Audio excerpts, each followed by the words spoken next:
జనరల్గా మన ఇళ్లలో పెట్స్ని ఎలా పెంచాలి, వాటికి సంబంధించి ఎలాంటి జాగ్రత్తలు తీసుకోవాలి వంటి విషయాల గురించి మనతో పాటు డిస్కస్ చేయడానికి ప్రస్తుతం మనతో పాటు ఉన్నారు ప్రముఖ వెటర్నరీ డాక్టర్ లక్ష్మణ్ గారు. సో డాక్టర్ గారితో మాట్లాడి మరిన్ని వివరాలు తెలుసుకుందాం. నమస్తే డాక్టర్ గారు.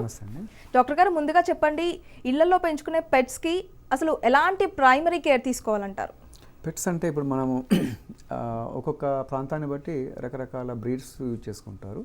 అంటే మనం ఏ పెట్ పెంచుకోవాలనేది అది ఇండివిజువల్కి సంబంధించినంత వరకు. సో ప్రైమరీ కేర్ అనేది ఏ వయసులో మనము పెట్ని కొంటున్నాం అనేది ఇంపార్టెంట్. అంటే ఒకసారి వీనింగ్ అంటాం, అంటే పాలు మరిచిన తర్వాత తన తల్లి దగ్గర నుండి చాలా తక్కువ ధర నుండి 500 రూపాయలు 1000 రూపాయల దగ్గర నుంచి కొన్ని వేల వరకు ఖరీదైనటువంటి పెట్స్ అవైలబిలిటీ ఉన్నవి. రకరకాల బ్రీడ్స్ ఉన్నాయి ఇప్పుడు. ఈ బ్రీడ్స్ అన్నీ కూడా బయటివి. సో అక్కడ వాతావరణానికి, మన దేశంలో ఉన్న వాతావరణానికి, ప్రత్యేకంగా మన ప్రాంతంలో ఉన్నటువంటి వాతావరణానికి కొంత వ్యత్యాసాలు అనేవి ఉంటాయి. సో అందరూ ఏమనుకుంటారంటే పెట్ డాగ్స్ తీసుకొచ్చుకున్న తర్వాత ఏది పెడితే తింటుంది, సో దానికి అవసరం ఉన్నది మనం మిగిలింది పెట్టవచ్చు అట్లా అనుకుంటారు. అది సరి అయిన పద్ధతి కాదు. అంటే పెట్ డాగ్ అనేది మనము 2 నెలల వయసులో కొన్నామా, 2 వారాల 3 వారాల ఇట్లా దాని యొక్క ఏజ్ బట్టి మన దగ్గరికి వచ్చిన తర్వాత చిన్నపిల్లల్ని ఎలాగైతే మనము పోషణ చేస్తామో ఆ రకంగా పెట్ డాగ్స్ అంటే పప్స్ని కూడా అలా పోషణ చేయాల్సి వస్తుంది. అలా అని అల్లారు ముద్దుగా పెంచుతున్నాం కదా అని ఏది పడితే పెట్టకూడదు. అంటే ముఖ్యంగా మనము పాలు ఇవ్వాల్సిన అవసరం ఉంటుంది. అంటే తక్కువ మోతాదులో ఎక్కువ సార్లు పెడుతూ ఉండాలి. లిక్విడ్ ఫుడ్స్ ఎక్కువగా ఇవ్వాల్సిన అవసరం ఉంటుంది మొదటి 3 వారాల వరకు. అంటే లిక్విడ్ ఫుడ్లో ఇచ్చేటప్పుడు పాలల్లో యాజ్ ఇట్ ఈస్గా మనము ప్రేమతో ఎక్కువగా ఒరిజినల్ మిల్కే ఇవ్వకూడదు. 50% వాటర్ కంపల్సరీ కలపాల్సి వస్తుంది. ఎందుకు అని అంటే పాలల్లో ఉండేటువంటి వైటమిన్స్ ఏవైతే ఉంటాయో లేక ఫ్యాట్స్ ఏవైతే ఉంటాయో అవి డైజెస్ట్ కాకుండా ఉంటుంది. సో అవి డైజెస్ట్ కావాలి అంటే పాల సాంద్రతను తగ్గించుకోవాల్సిన అవసరం ఉంటుంది. అంటే 50% కంపల్సరీగా వాటర్తో మిక్స్ చేసి తక్కువ మోతాదులో ఎక్కువ సార్లు పెట్టడం ప్రయత్నం చేయాలి. రెండవది ఏంటంటే మనము వెజిటేరియన్, నాన్ వెజిటేరియన్ రకరకాల ఫ్యామిలీస్ ఉంటాయి. వెజిటేరియన్ పెట్టే వాళ్ళైనా నాన్ వెజిటేరియన్ పెట్టే వాళ్ళైనా పెట్స్కి ముఖ్యంగా పప్స్కి ఎగ్ పెట్టడం అనేది చాలా అవసరం కూడా. ఎందుకంటే దానిలో ఉండే పోషకాలు ఆ పప్ స్టేజ్లో దానికి అవసరం ఉంటుంది. కాదంటే ఒక జాగ్రత్త తీసుకోవాలి. ఆ జాగ్రత్త ఏంటి అంటే వైట్ మాత్రమే పెట్టాలి. అంటే ఆల్బుమిన్ అని అంటాం, అంటే ప్రోటీన్ కాన్సెంట్ ఎక్కువగా ఉండేటువంటి భాగాన్ని మాత్రమే పెట్టాలి. ఎల్లో కలర్ ఏదైతే ఉంటుందో దానిలో ఫ్యాట్ సాల్యుబుల్ వైటమిన్స్ ఉంటాయి, ఇంకా ఫ్యాట్స్ ఉంటాయి కాబట్టి ఎల్లోని ఎక్స్క్లూడ్ చేసి వైట్ మాత్రం పెట్టాలి. దాదాపుగా ఎన్ని ఎగ్స్ పెట్టవచ్చు, ఎన్ని మిల్క్ ఇవ్వచ్చు అంటే ఒక 250 ml నుంచి 500 ml మిల్క్ వరకు మనము దాదాపు, అంటే బ్రీడ్ బట్టి, అంటే నేను యావరేజ్ చెప్తున్నాను, బ్రీడ్ బట్టి తక్కువ మోతాదులో ఎక్కువ సార్లు పెడుతూ దానికి egg at least 1 or 2 eggs in a day పెట్టడానికి ఆస్కారం ఉంటుంది. ఇవి కాకుండా సాలిడ్ ఫుడ్స్ ఎప్పుడు అలవాటు చేయాలి అంటే రైస్ కావచ్చు, నాన్ వెజిటేరియన్ కావచ్చు, ఇలాంటివి ఎప్పుడు అలవాటు చేయాలంటే ఒక 2 వారాలు 3 వారాలు ఆ వయసు వచ్చినప్పటికీ ఇంకా మనం కొద్దిగా అంటే లిక్విడ్ ఫుడ్ కొంత కాన్సెంట్ తగ్గిస్తూ సాలిడ్ ఫుడ్ను స్లోగా పెంచుతూ పోవాలి. అంటే అప్పుడు ఏంటంటే చిన్నపిల్లలకు మనం ఎలాగైతే ఆహారాన్ని అలవాటు చేస్తామో తల్లిపాలు అయిన తర్వాత ఉగ్గు పాలతో పాటు ఎలా అయితే పెడుతుంటామో ఆ డైజెస్టివ్ సిస్టమ్ అడాప్టబిలిటీ పెంచుతూ పోవాల్సిన అవసరం ఉంటుంది. అలాగని పెట్స్ని అలా ఏజ్ పడితే అది అక్కడ వదిలేయడం అనేది కరెక్ట్ కాదు. ఇక స్నానం విషయంలో కానీ దానికి బాతింగ్ ఇవ్వాలి. కొన్ని ఫర్ ఎనిమల్స్ ఉంటాయి. ఎగ్జాంపుల్ పామరేరియా అనుకోండి, సింపుల్, చాలా చిన్నగా క్యూట్గా ఉంటుంది, బాగుంటుంది అని పిల్లలు ఆడుకుంటూ ఉంటారు. సో వాటి మీద మనము జాగ్రత్త అనేది చాలా ప్రాముఖ్యతతో కూడుకున్నటువంటి అంశము.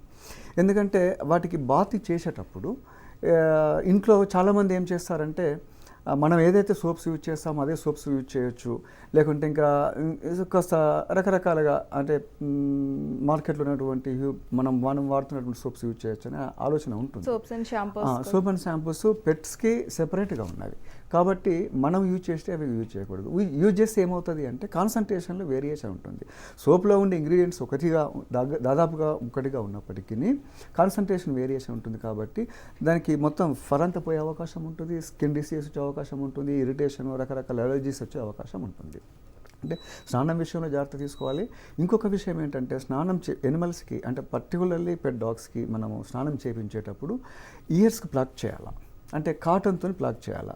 మొత్తంగా వాటర్తో ఇది దాన్ని వెట్ చేయాలి. ఫస్ట్ వెట్ చేసిన తర్వాత మనం ఇచ్చేటువంటి షాంపూ కావచ్చు, అంటే టిక్స్ ఏవైతే అని అంటాం మనం, ఎక్స్టర్నల్ పారాసైట్స్ పోవడానికి యూజ్ చేసేటువంటి షాంపూస్ కావచ్చు, లేదంటే మనకు వచ్చేటువంటి సోప్స్ కావచ్చు. ఫస్ట్ దాన్ని వెట్ చేసి అగెన్స్ట్ ది హెయిర్ డైరెక్షన్ ఏదైతే ఉంటుందో అది ఒకవైపు మన బ్యాక్వర్డ్ కనుక హెయిర్ డైరెక్షన్ ఇది సాధారణంగా అలాగే ఉంటుంది. మనం అదే రకంగా కనుక చేసినట్టుకుంటే మనం ఇచ్చేటువంటి డిటర్జెంట్ లోపల వరకు వెళ్ళదు. దాంతో ఏమవుతుందంటే డాండ్రఫ్ వచ్చే అవకాశం ఉంటుంది, ఇంకా మిగతా టిక్స్ ఉండే అవకాశం అలాగే ఉంటుంది. సో ఒకసారి వెట్ చేసి అగెన్స్ట్ ది హెయిర్ డైరెక్షన్ మనం ఈ షాంపూ కానీ సోప్ కానీ చొప్పించేటట్టు ఏర్పాటు చేయాలి. ఒకసారి కంప్లీట్ బాతింగ్ అయిన తర్వాత అప్పుడే ఇది మనం ఇయర్స్ ఏవైతే ప్లాక్ చేసామో తీసేయకూడదు. కాస్త డ్రై అయిన తర్వాత టవల్తో డ్రై చేసి అప్పుడు తీసేసిన తర్వాత ఆ తర్వాత రొటీన్గా చేయవచ్చు. అంటే ఇట్లాంటివి చాలా చిన్న చిన్న టిప్స్, ఇవి ఎవరైనా పాటించాల్సిన అవసరం ఉంటుంది. డాక్టర్ గారు మనకు కాలర్ అందుబాటులో ఉన్నారు. వినయ్ గారు నమస్కారం అండి. మేడం మా పోడిలో బ్రీడ్ ఇది బక్క అవుతుంది మేడం, చాలా బక్కగా అవుతుంది. ఎంతమ్మా ఏజ్? ఎంతమ్మా ఏజ్? 8 months ఉంటుంది. 8 months ఉంటుందా? 1 year ఉంటుందా? మీరు అంటే ప్రాపర్గా ఫీడింగ్ అనేది ఇంపార్టెంట్. అది ఏ బ్రీడ్ అయినా కానీ ఒక వయస్సు దాటిన తర్వాత, ఒక సంవత్సరం వయస్సు దాటిన తర్వాత ఒకసారి సాలిడ్ ఫుడ్, 2 సార్లు 3 సార్లు లిక్విడ్ ఫుడ్ అనేది ఇవ్వాలి. ఆ తర్వాత సప్లిమెంటేషన్ కూడా చాలా ఇంపార్టెంట్. వైటమిన్స్, మినరల్స్ మనకి ఇప్పుడు చాలా కంపెనీస్ బయట మనకి మార్కెట్లో అవైలబిలిటీ ఉన్నవి. సో వాటికి ఎక్సర్సైజ్ అనేది ఈక్వల్గా ఇంపార్టెంట్. ఎప్పుడు కట్టేసి ఉంచకూడదండి, అంటే దాన్ని ఎప్పుడు స్ట్రెయిన్ చేసి ఉంచకూడదు. మార్నింగ్ అవర్స్ అంతా ఉంచినా కానీ మీరు రాత్రి సమయంలో పూర్తిగా దాన్ని లిబరల్గా వదిలేయాలి. ఎక్సర్సైజ్ చేయించాలి. సరి అయిన న్యూట్రిషనల్ ఫుడ్ కనుక ఇచ్చినట్టుగా ఉంటే, సరి అయిన వ్యాక్సినేషన్ ప్రోగ్రామ్స్ అన్నీ ఫాలో అయి ఉంటే బక్క కావడం అనేది బహుశా మనం కూడా అనుకుంటాం కదా. ఎందుకంటే డయట్ ఎక్కువ తీసుకున్నా కానీ సరి అయిన న్యూట్రియంట్స్ లేకుంటే గ్రోత్ అనేది ఉండదు. కాబట్టి అలాంటి ఆస్కారం ఉంది. మీ దగ్గరలో ఉన్న డాక్టర్ గారి దగ్గరికి ఒకసారి తీసుకెళ్ళి చూపించండి. దానిలో ఏమంటారు స్టూల్ ఎగ్జామ్ చేయించండి. ఒకవేళ పారాసైట్స్ ఉన్నా కానీ మనం ఇచ్చిన ఆహారము ఆ పారాసైట్స్ తినేస్తాయి కాబట్టి అది ఎనిమల్కి చేరే అవకాశం ఉండదు. అందుకనే ఒకసారి స్టూల్ టెస్ట్ చేయించండి. ఆ తర్వాత డీవార్మింగ్ చేయించి ఆ తర్వాత మీరు ఇచ్చే సప్లిమెంటేషన్ ప్రాపర్గా ఇచ్చినట్టుగా ఉంటే తప్పకుండా వెయిట్ అనేది ఇంక్రీజ్ అవుతుంది. ఒక 2-3 weeks ప్రాక్టీస్ చేయాలండి అలా. ఓకే డాక్టర్ గారు, పెట్స్కి సంబంధించి ఫీడింగ్ గురించి చూసినట్టయితే ఇందాక మీరు చెప్పారు, అంటే వాటికి మనం దగ్గరుండి పెట్టాలి అని చెప్పేసి. జనరల్గా పెట్స్ పెంచుకునే వాళ్ళకి ఎవరికైనా కూడా ఏంటంటే వాటితో ఒక మంచి బాండింగ్ అనేటువంటిది ఏర్పడుతూ ఉంటుంది. సో చిన్నప్పుడు వాటికి వాళ్ళే ఫీడ్ చేస్తూ ఉంటారు. కొంచెం పెద్దగా అయ్యాక కూడా అవి ఏం చేస్తాయి అంటే వాటంతలు వాటికి తినడానికి అవి అలవాటు పడవు. అంటే మనం పెట్టాలి అని చెప్పి చూస్తుంటే అలాంటప్పుడు వాటంతట వాటి తినడానికి మనం ఎలాంటి కేర్ తీసుకోవాలంటారు? అది చాలా మంచి ప్రశ్న అండి. ఎందుకంటే ఇంట్లో ఎక్కువ మంది ఆడపిల్లలు ఉన్న, మగపిల్లలు ఉన్న, చిన్నపిల్లలకి పెట్స్ అంటే చాలా లవబిలిటీ ఉంటుంది, చాలా అఫెక్షన్ ఎక్కువగా ఉంటుంది. వాళ్ళే తినిపించి ఇవన్నీ చేస్తుంటారు. ఇక్కడ ఇంకొకటి ఏంటి ముఖ్యమైన విషయం ఏంటంటే, మీరు అడిగిన ప్రశ్నకు సమాధానము, పెట్ అనగానే అంటే డాగ్స్ యూజువల్గా వాటి హ్యాబిట్ ఏంటిది, దాని ఆరిజిన్ కనుక చూసుకున్నట్టుగా ఉంటే హంటింగ్ చేసి తినేటివి. అవి ఫ్లెష్ యాజ్ సచ్ రా ఫ్లెష్ తినాల్సినటువంటి లక్షణాలు ఉన్నవి. అవి ఒక కాలక్రమంలో మనము దాన్ని డొమెస్టికేట్ చేస్తున్న పద్ధతులు అన్నీ కూడా మార్పు వస్తున్నాయి. కాబట్టి అది almost it's a member of family member లాగా అయిపోయినది. సో అలాంటప్పుడు పిల్లలకు కానీ ముఖ్యంగా పెద్దలకు కానీ నేను చెప్పేది ఏంటంటే దానికి అదిగా తినే అలవాటు ముందు నుంచి చేయించాలి. అలాగని పిల్లలు ఏవైతే ఐస్ క్రీమ్స్ తింటారు, ఏవి తింటే అది పెట్టడం అనేది సరైనది కాదు. ఐస్ క్రీమ్స్ యూజువల్గా పెట్టకూడదు. సో మీరు అడిగిన ప్రశ్నకు డైరెక్ట్ సమాధానం ఏంటంటే, దానికి అలవాటు చేయించేటువంటి పద్ధతి తక్కువ సార్లు, అంటే ఎక్కువ మోతాదులో 1-2 సార్లు పెట్టి వదిలేస్తాం కరెక్ట్ కాదు. తక్కువ మోతాదులో ఎక్కువ సార్లు, అంటే దానికి గ్యాప్ ఉండాలి, దానికి ఆకలి అనేది తెలియాలి. సో ఒక బౌల్ పెట్టాలి, దాన్ని పరిశుభ్రంగా ఉంచేటట్టుగా చూడాలి. ఖచ్చితంగా దానిలో పెట్టినప్పుడు తింటుంది. ఆ పక్కన ఓనర్ ఉన్నట్టుగా అవసరం అనేది అది ఫీల్ అవుతుంది, లోన్లీగా ఫీల్ అయ్యే అవకాశం ఉంటుంది మనం పెంచే పద్ధతిని బట్టి. ఆ పక్కన ఉండి we have to train them. ఎలా అంటే మీరు తినాలి, ఇది జస్ట్ అని వాళ్ళకి అది ట్రైన్ చేసినట్టుగా ఉంటే తప్పకుండా అది అలవాటు అవుతుంది, తింటుంది. డాక్టర్ గారు మనకి ఇంకో కాలర్ రెడీగా ఉన్నారు. మంజుల గారు నమస్కారం అండి. నమస్కారం అండి. డాక్టర్ గారితో మాట్లాడండి. చెప్పండి అమ్మా. నమస్తే సార్. నమస్తే అమ్మా. సార్ మాకు 3 years డాగ్ ఉందండి, ఆల్ఫేషన్. అయితే మామూలుగా 2 times తింటుంది. మళ్ళీ కేవలం నాన్ వెజ్ లో ఒక చికెన్ మాత్రమే తింటది, ఇక వేరేది ఏది తినదండి. ఓకే. అయితే ఇంకోటి వేరేది ఏదైనా పెట్టినా గానీ తను తినదు, ముట్టుకోదు. అసలు వేరేది ఏదైనా ఐటెం కానీ ఇచ్చినా గానీ ఏది తినదు, టిఫిన్ కానీ ఏది కానీ తినదు, చూస్తుంది కానీ తినదు.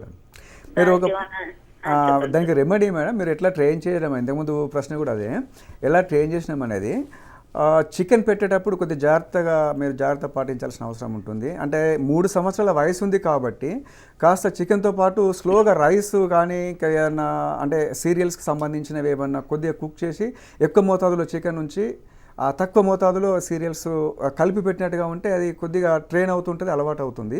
అలా ఒక 3-4 మంత్స్ కనుక మీరు చేసినట్టుగా ఉంటే తప్పకుండా మీరు ఇచ్చే సీరియల్ ఫుడ్స్ ఏదైనా ఉన్నట్టుగా ఉంటే మిక్స్ చేసి పెడితే తింటుంది. మీరు స్పెసిఫిక్గా చికెనే తింటుంది అంటున్నారు కాబట్టి చికెన్ బోన్స్ చాలా డేంజరస్ అండి. ఎందుకంటే డేంజరస్ అంటే అదేదో హాని చేస్తాయని కాదు, సన్నగా ఉంటాయి, షార్ప్గా ఉంటాయి. అది ఒకవేళ నమిలిన తర్వాత మింగేటప్పుడు గొంతులో కనుక ఇరుక్కుపోయినట్టుగా ఉంటే చాలా సమస్యలు వస్తాయి. సో అలా అని చికెన్ బోన్స్ అవాయిడ్ చేసి చికెన్ ఫ్లెష్ మాత్రమే పెట్టడానికి ప్రయత్నం చేయండి. అది కేవలం చికెనే తింటుంది, మిగతా తినట్లేదు అంటే మనం ఇచ్చే ట్రైనింగ్ మీద ఆధారపడి ఉంటుంది. పెద్ద డాగ్ కాబట్టి ఇప్పుడు మీరు ఒకసారి పెడుతుండ్రో 2 సార్లు పెడుతుండ్రో తెలియదు. మీరు దాదాపుగా సాలిడ్ ఫుడ్ ఒకసారి పెట్టడానికి ప్రయత్నం చేయండి, లిక్విడ్ ఫుడ్ 2 సార్లు పెట్టడానికి ప్రయత్నం చేయండి. సాలిడ్ ఫుడ్ చికెన్తో పాటు సీరియల్స్ ఏమైనా ఉడకబెట్టినవి అన్నం కావచ్చు, లేకుంటే ఈ జొన్నలతో చేసినది కావచ్చు, కొద్దిగా కంబైన్ చేసి అంటే ఇది 25% నుంచి ఒక 75% చికెన్ పీసెస్ అట్లా పెట్టి మీరు ప్రాపర్గా కుక్ చేసి పెట్టినట్టుగా ఉంటే 2-3 నెలల్లో తప్పకుండా అది అటువైపు డైవర్ట్ అయ్యే అవకాశం ఉంటుంది. ఓకే డాక్టర్ గారు, జనరల్గా అంటే పెట్స్కి ఎలాంటి ఫుడ్ పెడితే మంచిది అంటారు? అంటే కొంచెంమంది స్వీట్స్ పెట్టకూడదు అది అని అంటుంటారు కదా, స్వీట్స్ పెట్టడం వల్ల ఎలాంటి ప్రాబ్లమ్స్ క్రియేట్ అవుతాయి? సమస్య ఏంటంటే ఏ ఎనిమల్స్ అయినా హ్యూమన్ బీయింగ్ అయినా సిస్టమ్ దాదాపుగా most of the times is almost all రిలేటెడ్గా ఉంటుంది. సో మనము ఇప్పుడు డాగ్స్లో ఏమేమి డిసీజ్ వస్తాయి అనుకునే, డాగ్స్లో ఇప్పుడు డయాబెటీస్ ఉన్నది, ఒబేసిటీ ఉన్నది, ఇట్లాంటివి కామన్. అంటే మనము ఆహారపు అలవాట్ల మీద ఆధారపడి వచ్చేటువంటి డిసీజెస్ కూడా డాగ్స్లలో మనం చూస్తూ ఉంటాము. సో డాగ్స్లో పెట్టరానివి ఏంటి అంటే ముఖ్యంగా అసలు ఐస్ క్రీమ్ పెట్టకూడదండి, తప్పది. నెంబర్ 1. నెంబర్ 2, ఎక్కువగా నేను ఇంత ముందుగానే చెప్పాను, ఆ కాన్సన్ట్రేటెడ్ మిల్క్ ఏదైతే ఫ్యాట్ ఉన్న మిల్క్ పెట్టకూడదు, అది డైల్యూట్ చేసి పెట్టాలి. ఇప్పుడు ఒక కాలర్ మనం అడిగారు చికెన్ ఏవి తింటుంది, ఇది ఇంకా మిగతా ఏం తినట్లేదు, అది మనం చేసే అలవాటు మీద ఆధారపడి ఉంటుంది. చికెన్ పెట్టేటప్పుడు కానీ కొంతమంది ఫిష్ పెడతామని అంటారు, ఫిష్ పెట్టినా ఏంటంటే షార్ప్గా ఉంటుంది. సో ఇవన్నీ కాస్త జాగ్రత్తలు తీసుకొని ఏంటంటే ఈ పెట్ విషయంకి వచ్చేటప్పటికి 2-3 రకాల ఫీడింగ్ హ్యాబిట్స్ అనేవి ఉంటాయి. ముఖ్యంగా 3 నెలల వయసు వరకు, 3 వారాల వయసు వరకు లిక్విడ్ ఫుడ్ ఎక్కువసార్లు ఇవ్వాలి, సాలిడ్ ఫుడ్ అసలు దాదాపుగా అప్పుడప్పుడే అలవాటు చేయాలి. 3 వారాల వయసు దాటిన తర్వాత సాలిడ్ ఫుడ్ కాన్సన్ట్రేషన్ పెంచాలి, లిక్విడ్ ఫుడ్ కాన్సన్ట్రేషన్ తగ్గించాలి. ఒక 6 టైమ్స్ పెడుతున్నటువంటి 3-4 వారాల మధ్యలో 6 టైమ్స్ పెడుతున్నది, దీని ఇక్కడ ఆ టైమింగ్స్ కాస్త తగ్గించుకోవాలి, అంటే క్వాంటిటీ పెంచుతున్నాం. అలా 1 ఇయర్ అంటే 6 months ఏజ్ వచ్చేటప్పటికి కనీసం 3 times to 4 times పెట్టడానికి ప్రయత్నం చేయాలి. ఆ 3-4 times ఫీడింగ్స్లో ఏంటి అంటే ఒక 2 to 3 times లిక్విడ్ ఫుడ్స్ ఎక్కువగా ఇవ్వడానికి ప్రయత్నం చేయాలి, ఒక సాలిడ్ ఫుడ్ అలవాటు చేస్తూ పోవాలి. మనం 1 year దాటిన తర్వాత ఒక పూట మాత్రమే సాలిడ్ ఫుడ్ ఇచ్చి 2 పూటలు 2 సార్లు కొంత తక్కువ మోతాదులో 2 times ఆర్ 1 time మనం లిక్విడ్ ఫుడ్ ఇచ్చినట్టుగా ఉంటే బాగుంటుంది. మనం ఎంత ఫుడ్ ఇచ్చామనేది ముఖ్యం కాదు, ఎలాంటి ఫుడ్ ఇచ్చామనేది ముఖ్యం కాదు, దానికి ఎంత ఎక్సర్సైజ్ చేయిస్తున్నాం అనేది కూడా అది ప్రాధాన్యత సంతరించుకున్నటువంటి అంశం అండి. ఓకే డాక్టర్ గారు, మనకి ఇంకో కాలర్ రెడీగా ఉన్నారు. రాము గారు నమస్కారం అండి. హలో మేడం గారు. చెప్పండి రాము గారు, అడగండి మీ ప్రశ్న. సార్ నమస్తే అండి. నమస్తే అండి. సార్ మాది కుక్క పుట్టి 7 నెలలు సార్, ఆడపిల్ల సార్. అది ఏమండి? రాము గారు కొంచెం గట్టిగా మాట్లాడండి. సార్ మా కుక్క పుట్టి 7 నెలలైంది సార్. 7 నెలలైంది, అది ఆడపిల్ల సార్. 7 నెలలైంది, అది ఆడపిల్ల సార్. ఆడకుక్క. ఓకే. పిల్లలు పుట్టకుండా ఆయన చేయడానికి ఉంటుందా సార్? పిల్లలు పుట్టకుండా ఆయన చేయడానికి ఉంటుందా సార్? మీ ప్రశ్న నాకు అర్థం కాలేదండి. మా కుక్క 7 నెలలైంది సార్, అది ఆడపిల్ల అండి. అది పుట్టి 7 నెలలు ఆడపిల్ల, దానికి పిల్లలు పుట్టకుండా ఏమైనా చేయొచ్చా సార్? పిల్లలు పుట్టకుండా ఆపరేషన్స్ ఎలాగైతే వెరీ నార్మల్ సర్జరీస్ చేయొచ్చు అండి. పిల్లలు పుట్టకుండా మీరు నియరెస్ట్గా ఎక్కడైనా హాస్పిటల్లో ఉన్నట్టుగా ఉంటే తీసుకెళ్ళండి, తప్పకుండా దానికి ఆపరేషన్ చేస్తారు, పిల్లలు పుట్టకుండా చేయొచ్చు. చాలా సాధారణమైన ప్రక్రియ అదండి, అది ఎవరైనా దాదాపు దగ్గరలో ఉన్న ఏ హాస్పిటల్లోనే చేస్తారండి. ఓకే డాక్టర్ గారు, నెక్స్ట్ మనకి దేవి గారు ఫోన్ లైన్లో అందుబాటులో ఉన్నారు. నమస్కారం అండి దేవి గారు. ఓకే, ఫోన్ లైన్ కట్ అయినట్టుంది. డాక్టర్ గారు, జనరల్గా ఇప్పుడు చిన్నపిల్లలకే కాదు కుక్కలకు కూడా టాయ్స్ వస్తున్నాయి. మనకి కుక్కలకి పెంచుకోవడానికి చాలా రకాల టాయ్స్ అందుబాటులో ఉంటున్నాయి. సో అవన్నీ ప్లాస్టిక్వి కాబట్టి ఇవి వాటితో ఆడుకోవడం ఎంతవరకు మంచిది అంటారు? ప్లాస్టిక్ టాయ్స్ డిజైనింగ్లోనే డిఫరెన్స్ ఉంటుంది. సో ఇప్పుడు ఫర్ ఎగ్జాంపుల్ మనకి మొదటి నెల 2వ నెల ఆడికి ఇంకా పళ్ళు రావు. సో చిన్నపిల్లలకు కూడా పళ్ళు రావు. మనం చిన్నపిల్లలు చూస్తాము అన్ని నోట్లో పెట్టుకొని కొరికేయడం అట్లాంటి చేస్తుంటారు. ఎప్పుడైతే పళ్ళు రావడము మొదలైతాయో ఇరిటేషన్ అనేది ఉంటుంది, సాధారణంగా గమ్స్ అంటాం మనం చెగుళ్ళ మధ్యలో. సో అలా టాయ్స్ ఎందుకు మొదట తయారు చేసినది పెట్స్ కోసం అంటే బైటింగ్ నేచర్ ఏదైతే ఉంటుందో ఆ ఇరిటేషన్ ద్వారా బైట్ చేస్తాయి. అందరూ ఏమనుకుంటారంటే అదేమైంది కొరికేస్తుంది అని అనుకుంటారు. కాదు, మనకి ఆ చిగుళ్ళ దగ్గర పళ్ళు అయితే వచ్చినప్పుడు ఇరిటేషన్ ఉంటుంది కాబట్టి అది బైట్ చేయడానికి ప్రయత్నం చేస్తుంది. టాయ్స్ సాధారణంగా ప్రాపర్లీ డిజైన్ టాయ్స్ ఉన్నవి. పెట్స్ అన్నింటికి కూడా ఒక వయసు వచ్చేవరకు 6 నెలలు 3 నెలల నుంచి 6 నెలల వయసు వచ్చేంత వరకు టాయ్స్ మాత్రమే యూజ్ చేయాలి. కొంతమంది బాల్స్ అవి ఇవి చిన్నపిల్లలు ఆడుకునేందుకు it's not a bad thing. కాదంటే అది బైట్ చేసి తినకూడదు. ప్లాస్టిక్ బాల్తో ఆడింది అనుకోండి, అది బైట్ చేసి తినేసింది అనుకోండి, అది చాలా డేంజరస్. అది ఓనర్ ఏం చేయాలంటే అలాంటి జాగ్రత్త తీసుకుని దాన్ని ఆడించవచ్చు. అంటే చిన్నపిల్లలు ఆడుతూ ఉంటారు, పెట్స్ వాటితో ఆడుతూ ఉంటారు, అలాగే ఉంటాయి కాబట్టి కొద్దిగా జాగ్రత్త పాటించాల్సిన అవసరం ఉంటుంది. పెట్ టాయ్స్ అడ్వైజబుల్ అండి. ఓకే డాక్టర్ గారు, మనకు నెక్స్ట్ కాలర్ రెడీగా ఉన్నారు. చరణ్ గారు నమస్కారం అండి. నమస్తే అండి. డాక్టర్ గారితో మాట్లాడండి. మేడం సార్ నమస్తే సార్. నమస్కారం అండి, అడగండి, ప్రశ్న అడగండి. అంటే నాకు ఒక ల్యాబ్ ఉందండి.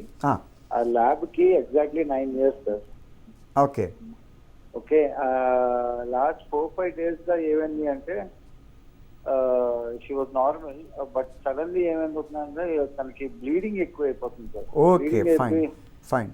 సో బ్లీడింగ్ అయిపోతుంటే ఏదో సమ్ పీరియడికల్ సైకిల్ అనుకున్నాం, బట్ అది ఏంటంటే డ్రాప్స్ కాకుండా ఇంకా మోషన్కి వెళ్ళినా చాలా ఎక్కువ అవుతుంది. ఓకే, సో ఏం చేయాలో అర్థం అవట్లేదు సార్.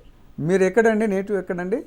హైదరాబాద్ సార్. హైదరాబాద్లో నియరెస్ట్గా ఎవరైనా ఉంటే చూపించండి. డాగ్స్లో ఏంటంటే పీరియడ్స్ అనేవి వెరీ కామన్ అండి. మనకి హ్యూమన్లు ఎలాగా ఉమెన్లో మనం చూస్తుంటామో డాగ్స్లో కూడా సాధారణంగా ఉంటుంది. దీనిలో 4 phases ఉంటాయి. అంటే 4 స్టేజెస్ ఉంటాయి. ఒక్కొక్క స్టేజ్లో ఒక్కొక్క ఎనిమల్ బట్టి ఉంటుంది, బ్రీడ్ బట్టి ఉంటుంది. ఒకవేళ ఎక్కువగా ఉండి ఉంటే అంటే అది కట్టడము, వినటము, పిల్లలు ఇవ్వడం అనేది జరిగిందండి ఈ మధ్యలో? కాల్ డిస్కనెక్ట్ అయిందండి. తనకు ఇంకా కంటిన్యూషన్ సమాధానం ఏంటంటే ఒకసారి నియరెస్ట్ హాస్పిటల్ కనుక తీసుకెళ్ళినట్టుగా ఉంటే ఏ పీరియడ్లో బ్లీడింగ్ ఎక్కువ అవుతున్నది అనేది చాలా ప్రాముఖ్యత సంతరించుకున్నది. దాన్ని బట్టి సరైన ట్రీట్మెంట్ ఇస్తారు. ఒకవేళ ఇన్ఫెక్షన్స్ కనుక ఉన్నట్టుగా ఉంటే యాంటీబయాటిక్స్ ద్వారా కంట్రోల్ చేయడానికి ఆస్కారం ఎక్కువగా ఉంటుంది.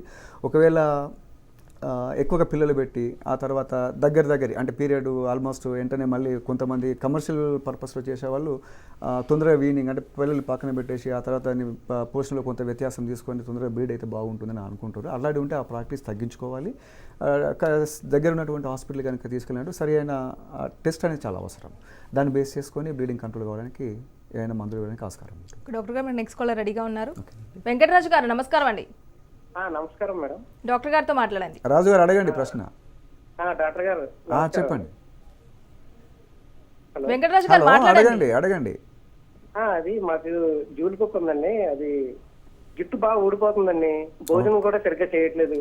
ఓకే, అంటే నాన్ రిస్క్రిప్టివ్ మన ఏది బ్రీడ్ కాదు కదా, మీరు మన ఓన్ నేటివ్ బ్రీడ్ అంటారు. మామూలు అంటే జుట్టు ఊడిపోవడానికి కారణాలు చాలా ఉంటుంది. ఒకటి పోషణలో లోపాలు ఉండి ఉంటే అంటే మీరు ఏమనుకోవద్దండి రాజు గారు, ఒకవేళ మనం ఊరుకుకే కాబట్టి దాన్ని నెగ్లెక్ట్ చేయొచ్చు అనుకుంటే తప్పవుతుంది. దానికి కూడా కొన్ని పోషకాలు అనేవి అవసరము.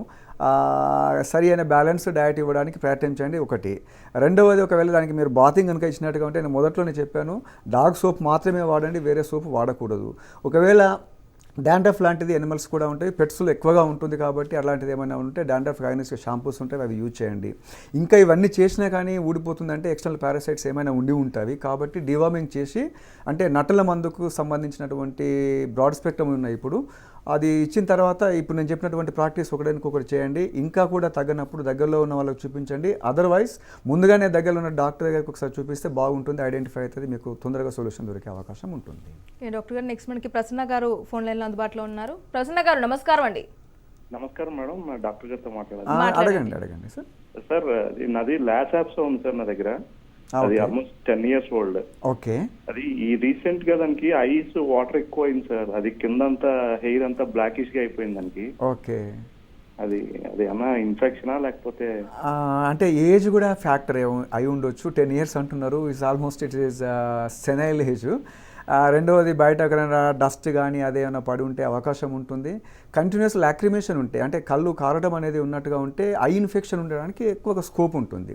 దానికి మీరు యూజువల్గా మనం ఇచ్చే ఐ డ్రాప్స్ మనం వాడేటివి వాడచ్చు. కాదంటే మనగా వాడడం కంటే మీ దగ్గరలో ఉన్నటువంటి ఒకసారి డాక్టర్ దగ్గర తీసుకెళ్ళి చూపించండి. ఒకవేళ అలాంటి ఇన్ఫెక్షన్ కనుక ఉన్నట్టుగా ఉంటే ఒక 3 days 5 days కోర్స్ ఉంటుంది, అది అయిపోతే తగ్గే అవకాశం ఉంటుంది. ఏజ్ రిలేటెడ్ కూడా ఉండవచ్చు ఒకవేళ లాక్రిమేషన్ ఉంటే. డాక్టర్ గారు మరి ఇంట్లో పెంచుకునే పెట్స్తో ఆడుకుంటున్నప్పుడు అంటే వాటి పళ్ళు టీత్ బైటింగ్ కానీ జరగవచ్చు, లేదంటే వాటి గోర్లు గీరుకోవడం, సలైవా అంటే అవి చాలా ఎఫెక్షనేట్గా వచ్చి నాకుతూ ఉంటాయి. సో అలాంటప్పుడు సలైవా అన్ని మనకి వస్తుంటాయి. సో అంటే మనం వ్యాక్సినేషన్ ఇస్తూ ఉంటామని చెప్పేసి నెగ్లెక్ట్ చేస్తూ ఉంటాం. సో డాగ్స్ నుండి మనకు పర్టికులర్గా డేంజర్ ఏంటంటే 2-3 డిసీజెస్ ఉంటాయి. అందులో రేబీస్ ఒకటి, లెప్టోస్పైరా ఒకటి, బ్యాక్టీరియల్ డిసీజ్ ఒకటి, వైరల్ డిసీజ్ ఒకటి. ఇవి బేసిక్గా చెప్పుకుంటే సో డాగ్ బైట్ ద్వారా వచ్చేది మనకు రేబీస్. మన ఎనిమల్స్, పెట్ ఎనిమల్స్ అందరికీ కూడా డాగ్ వ్యాక్సిన్ చేస్తాము, రేబీస్ అగనిస్ట్గా వ్యాక్సిన్ చేస్తాము, ఏం కాలేదని అనుకుంటాము. కానీ ఏ వ్యాక్సిన్ కూడా 100%, ఈవెన్ ఇన్ హ్యూమన్ బీయింగ్ కూడా 100% గ్యారంటీ ఎవరు ఇవ్వరండి, ఏ కంపెనీ ఇవ్వదు. సో ప్రొటెక్టెడ్గా మనం అట్లాంటి దాన్ని ఎంకరేజ్ చేయకూడదు. ఫస్ట్ ఆఫ్ ఆల్ అట్లాంటి దాన్ని డిస్కరేజ్ చేయాలి. ఎనిమల్స్ అంటే పెట్ ఎనిమల్స్ మనం డొమెస్టికేట్ చేస్తున్నాం కాబట్టి మనం ఎలా ట్రైన్ చేస్తే అలా ట్రైన్ అవుతాయి. సో అలా బైటింగ్ నేచర్ని తగ్గించడానికి ప్రయత్నం చేయాలి, నెంబర్ 1. నెంబర్ 2, ఒకవేళ అలాంటి బయట కనుక అయినట్టుగా ఉంటే మనం కూడా మన ప్రొటెక్టివ్ వ్యాక్సినేషన్ తీసుకోవడం అనేది అడ్వైజబుల్. రెండవది, అది ఒక లిక్ చేసినట్టుగా ఉంటే, అంటే ఎక్కడైనా వూండ్ ఉండి, అంటే స్కిన్ అబరేషన్ కనుక ఉండి అక్కడ లిక్ చేసినట్టుగా ఉంటే అగైన్ మనం ఒక డాక్టర్ దగ్గరికి వెళ్ళేసి మళ్ళీ మనం ప్రొఫైలాక్టిక్గా మనం వ్యాక్సినేషన్ చేసుకోవాల్సిన అవసరం ఉంటుంది. ఎందుకంటామంటే రేబీస్ అనేది అంత సడన్గా వెంటనే బయటపడేది కాదు. కొన్ని వారాల నుండి కొన్ని సంవత్సరాల వరకు కూడా టైం తీసుకుంటుంది. అది హ్యూమన్లో కావచ్చు, ఎనిమల్లో కూడా కావచ్చు. సో డాగ్ నుండి ప్రత్యేకంగా మనకి శ్రద్ధ తీసుకోవాల్సిన అంశాలలో రేబీస్ వ్యాక్సిన్ అయిన డాగ్ అయినా సరే మన జాగ్రత్తలో మనం ఉండడం అనేది చాలా ఇంపార్టెంట్ అండి. డాక్టర్ గారు మనకి నెక్స్ట్ కాలర్ రెడీగా ఉన్నారు. ఉమామహేశ్వరరావు గారు నమస్కారం అండి. నమస్కారం అండి, చెప్పండి. డాక్టర్ గారితో మాట్లాడండి. అవునండి, అడగండి మహేశ్వరరావు గారు. హలో మీ క్వశ్చన్ అడగండి. హలో అడగండి ఉమామహేశ్వరరావు గారు, ప్రశ్న ఏంటి అడగండి. మా పెట్టుకి 6 ఇయర్ అండి, 6 సంవత్సరాల వయసు అండి. ఈ రోజు వరకును 6 సంవత్సరాల నుంచి ఈ రోజు వరకును మేము ఎప్పుడు దాని డాగ్ బిస్కెట్ సపరేట్ గా ఉంటుంది. పమేరియన్ డాగ్ అండి మాది. ఓకే. ఆ డాగ్ కి మామూలుగా సపరేట్ గా మనం డాగ్ బిస్కెట్స్ పెడతాం. దాంతో పాటు చికెన్, మటన్ అలాంటివి పెట్టకూడదని డాక్టర్ గారు అన్నారు ఇక్కడ. ఓకే, అడగండి. అసలు ప్రశ్న ఏంటి అడగలేదు మీరు. అది పెట్టొచ్చా లేదా? నెక్స్ట్ ఇంకోటి ఏంటంటే దానికి ఎంత మటుకు ఇది ఆడకుక్క అండి, అది దానికి క్రాసింగ్ చేయించలేదు. 6 సంవత్సరాల వయసు. ఒకటండి, డాగ్స్ అంటేనే non vegetarian. First of all అది మనం గుర్తుపెట్టుకోవాలి. మనం వాటిని బలవంతంగా వెజిటేరియన్ వైపు మళ్ళిస్తాం. అది ఓకే, మన అలవాటు పట్టి. మీరు ఇప్పుడు ఒకవేళ పెట్టాలి అనుకుంటే నాన్ వెజిటేరియన్ పెట్టవచ్చు. ఒకేసారి ఎక్కువగా పెట్టకూడదు. తక్కువ మోతాదులో అలవాటు చేయండి. కాస్త అది యాక్సెప్ట్ చేస్తే మాత్రమే పెట్టండి. యాక్సెప్ట్ చేయకుంటే అది ఏదైతే ఇప్పుడు తీసుకుంటున్నటువంటి ఫుడ్ ఉంటుందో అలాంటి ఫుడ్ని అలవాటు చేయండి. ఇక క్రాస్ చేయించడము, దాన్ని ఏదంటే మీరు క్రాస్ చేయించవచ్చండి. దాన్ని జాగ్రత్తగా చూడండి.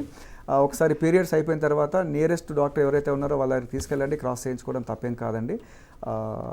ఫుడ్ విషయంలో ఇంకోసారి మళ్ళీ అడ్వైస్ తీసుకోండి. నాన్ వెజిటేరియన్ పెట్టొద్దు అని అన్నారంటే ఏమన్నా సమస్య ఉంటుంది, అలా చెప్పుంటారేమో. ఓకే డాక్టర్ గారు, మీ వాల్యుబుల్ టైంని మా కోసం కేటాయించి పెట్స్కి సంబంధించి ఎలాంటి జాగ్రత్తలు తీసుకోవాలి మాతో పంచుకున్నందుకు ధన్యవాదాలండి. Thanks for coming.